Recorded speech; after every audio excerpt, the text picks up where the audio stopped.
The live TV, सच सबसे आगे। नमस्कार, द लाइव टीवी आप देख रहे हैं, आपके साथ मैं हूं आदित्य कुमार। आखिरकार क्या वजह है कि प्रधानमंत्री नरेंद्र मोदी की भाषा में पूरी तरह से परिवर्तन आ गया है। जो पहले ये बोलते थे कि कांग्रेस की सरकार अगर आ गई तो आपकी संपत्ति, आपके मंगलसूत्र तक को, आपके सोने तक को, आपकी गाड़ियां तक का, आपका घर तक को वो मुसलमानों को दे दिया जाएगा। क्योंकि जब इनकी सरकार थी तो मनमोहन सिंह जी ने कहा था कि इस पर पहला हक, देश की संपत्ति पर पहला हक मुसलमानों का है। यह बयान तो आपको याद ही होगा, अभी हाल फिलहाल में चुनाव के दरमियान ही मोदी जी द्वारा दिया गया था। न याद हो तो मैं आपको याद दिला दूं, दिखा भी दूं, और अब जो मोदी जी कह रहे हैं वो भी दिखाऊंगा। दोनों चीजें आपको दिखाऊंगा और आप कंपेयर करिएगा कि मोदी जी की भाषा में परिवर्तन कैसे आ गया है। मोदी जी पहले मुसलमानों पर टिप्पणियां कर रहे थे, चुनाव को ध्रुवीकरण के रास्ते पर ले जाने की कोशिश कर रहे थे, और अब मोदी जी टाइम्स नाउ पर इंटरव्यू देते हुए कहते हैं कि 70 सालों में मुसलमानों को कांग्रेस ने कुछ नहीं दिया।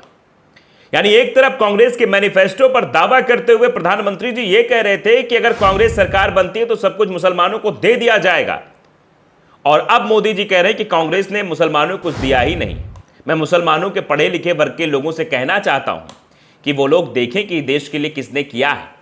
यानी अब मुसलमानों के वोटों में भी सेंधमारी करने की कोशिश मोदी जी द्वारा की जा रही है, सीधे शब्दों में कहें तो। आखिरकार क्या वजह है, इस हृदय परिवर्तन के पीछे का कारण क्या है कि पहले ध्रुवीकरण, पहले हिंदुओं को मुसलमानों के प्रति भड़काने की कोशिश, अब मुसलमानों को कांग्रेस के प्रति भड़काने की कोशिश, कि कुछ किया ही नहीं।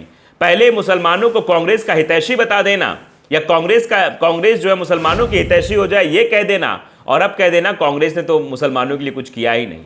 ये मोदी जी की जो दोहरी भाषा है, ये समझ से परे समझ में आ रही है। अब जरा पहले आपको पहले वाला वीडियो दिखाते जब मोदी जी ऐसा वक्तव्य दे रहे थे। ये वीडियो जरा ध्यान से देखिए आप। देंगे। और पहले जब उनकी सरकार थी उन्होंने कहा था कि देश की संपत्ति पर पहला अधिकार मुसलमानों का है। इसका मतलब ये संपत्ति इकट्ठी करके किसको बांटेंगे? जिनके ज्यादा बच्चे हैं उनको बांटेंगे। तो आपने देख लिया, ये प्रधानमंत्री जी का पहले वाला भाषण था जिसमें प्रधानमंत्री नरेंद्र मोदी जी ये बताने की कोशिश कर रहे थे कि कैसे कांग्रेस अपने मैनिफेस्टो में सब कर रही है। उसके बाद बहुत किरकिरी हुई मोदी जी की, जगह जगह कई टीवी चैनल्स ने भी ये दिखाया, यहां तक कि जो कभी नहीं दिखाते थे उन्होंने भी दिखाया। श्वेता सिंह ने भी इसका फैक्ट चेक बाकायदे किया कि मोदी जी जो कह रहे हैं क्या वो कांग्रेस के मैनिफेस्टो में है या नहीं है। इसमें मोदी जी की बड़ी किरकिरी हुई। सुधीर चौधरी साहब, जिनको तरह तरह की बातें जिनके बारे में कही जाती है, उन्होंने भी जेपी नड्डा सवाल पूछ लिया कि मोदी जी ने कहा था मंगलसूत्र की जो बात कही थी, तो काफ़ी वायरल हो गई वो बातें, और फिर मोदी जी शायद फंस गए। अब मोदी जी क्या कह रहे हैं, अब मोदी जी की जरा भाषा आप देखिए। हम आपको दिखाना चाहते, समझाना चाहते मोदी जी क्या कहना चाह रहे हैं। दरअसल मोदी जी ये बताना चाह रहे हैं कि देखिए 70 सालों में मुसलमानों के साथ कुछ नहीं किया। मैं मुसलमानों के भाइयों, पढ़े लिखे वर्ग के लोगों से कहना चाहता हूं कि आप लोग समझिए कुछ नहीं किया कांग्रेस ने। सुनिए। मैं मुस्लिम समाज को कह रहा हूं, उनके पढ़े लिखे लोगों को कहता हूं, आत्ममंथन करिए, सोचिए। देश इतना आगे बढ़ रहा है, अगर कमी आपके समाज में महसूस होती है तो क्या कारण है? सरकार की व्यवस्थाओं का बेनिफिट कांग्रेस के जमाने में आपको क्यों नहीं मिला? देख रहे हैं आप, मोदी जी ये बताना चाह रहे हैं कि कांग्रेस के शासनकाल में आपको कुछ क्यों नहीं मिला। यानी मोदी जी का काम है सिर्फ भड़काना। यानी मोदी जी इतना झूठ कहां से लाते हैं ये समझ ही नहीं आता।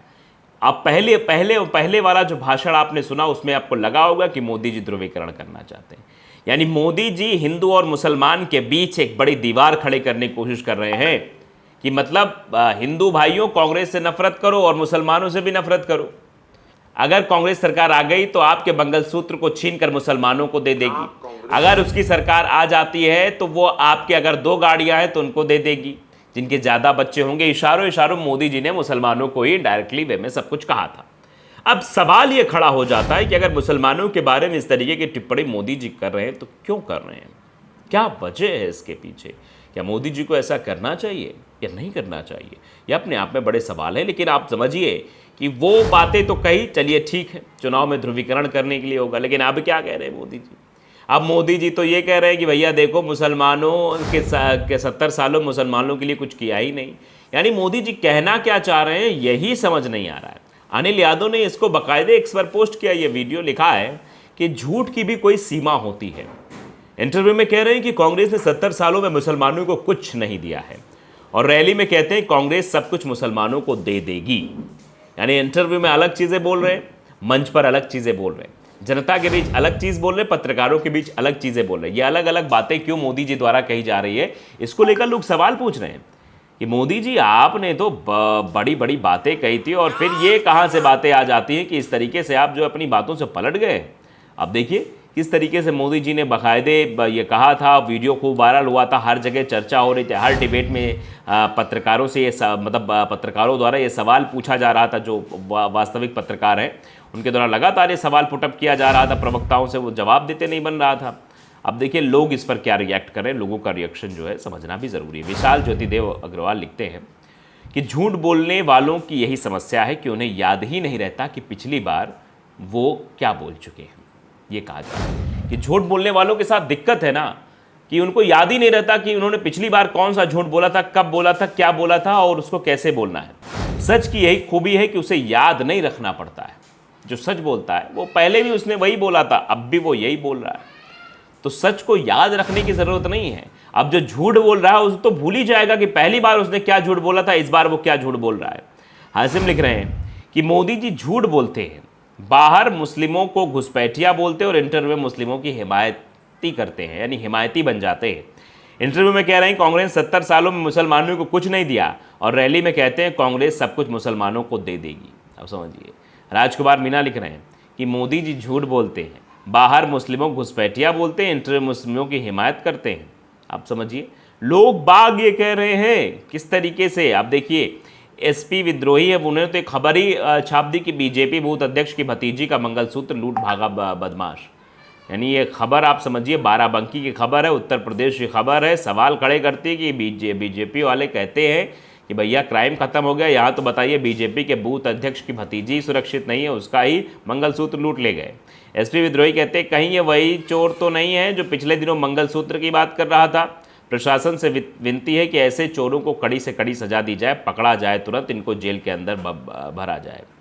आज़ाद परिंदा लिखते हैं तो फिर ये क्यों चिल्ला रहे कांग्रेस मुस्लिमों को तुम्हारा हक दे देगी, जब हक मुस्लिमों ने दिया ही नहीं, मुसलमानों को हक कांग्रेस ने दिया ही नहीं, तो फिर अब ये क्यों किया जा रहा है, अब किस बाबत दे दिया जाएगा। के लिख रहे हैं मुस्लिम फोबिया से पीड़ित व्यक्ति से आप किस उत्तर की अपेक्षा करेंगे। जो मुस्लिम फोबिया जिसके अंदर हो उससे क्या अपेक्षा करेंगे आप। वो अलग बात है टाइम्स नाउ कि ये वो लोग दिन भर नफरत फैलाने का काम कर कामयाब हो गए कि प्रधानमंत्री के साथ इंटरव्यू कर सके और अपने ग्रुप में बता सके प्रधानमंत्री नरेंद्र मोदी जो आम जनता से दूर हैं उनके साथ बैठे हुए थे। आप समझिए स्ट्रांग प्लेयर हैं। ये क्या सुन लिया, मतलब कुछ लोग अब अचंभित भी हो रहे हैं, ये क्या सुन लिया हमने।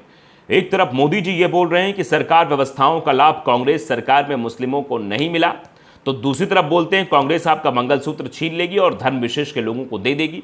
गजब कंफ्यूजन है भाई, मतलब लोग कंफ्यूज हैं कि ये हो क्या रहा है, मोदी जी बोल क्या रहे हैं। प्रेम प्रकाश मिश्रा लिखते हैं कि 73 वर्ष की इस उम्र में इतनी घटिया और झूठी बातें किसी भी देश के प्रधानमंत्री या राष्ट्रपति नहीं कर सकते। ये मैं नहीं कह रहा, ये जनता कह रही है, इसलिए इन्हें आत्मश्लाघी आत्मनिर्भर विश्व गुरु कहा जाता है। तो आप समझ सकते हैं किस तरीके का वक्तव्य मोदी जी द्वारा दिया जा रहा है। एक तरफ मोदी जी अलग बातें कहते हुए नजर आते हैं, दूसरी तरफ अलग, मतलब जनता के बीच कुछ और कहेंगे, पत्रकारों के बीच कुछ और कहेंगे, तो सवाल तो पूछा जाएगा कि आखिरकार मोदी जी ये क्या हो रहा है, ये आप क्या कर रहे हैं। द लाइव टीवी को अगर आपने सब्सक्राइब नहीं किया जरूर करिए, बेल आइकन दबाइए ताकि सच खबरें आप तक पहुंचती रहे। नमस्कार। द लाइव टीवी, सच सबसे आगे।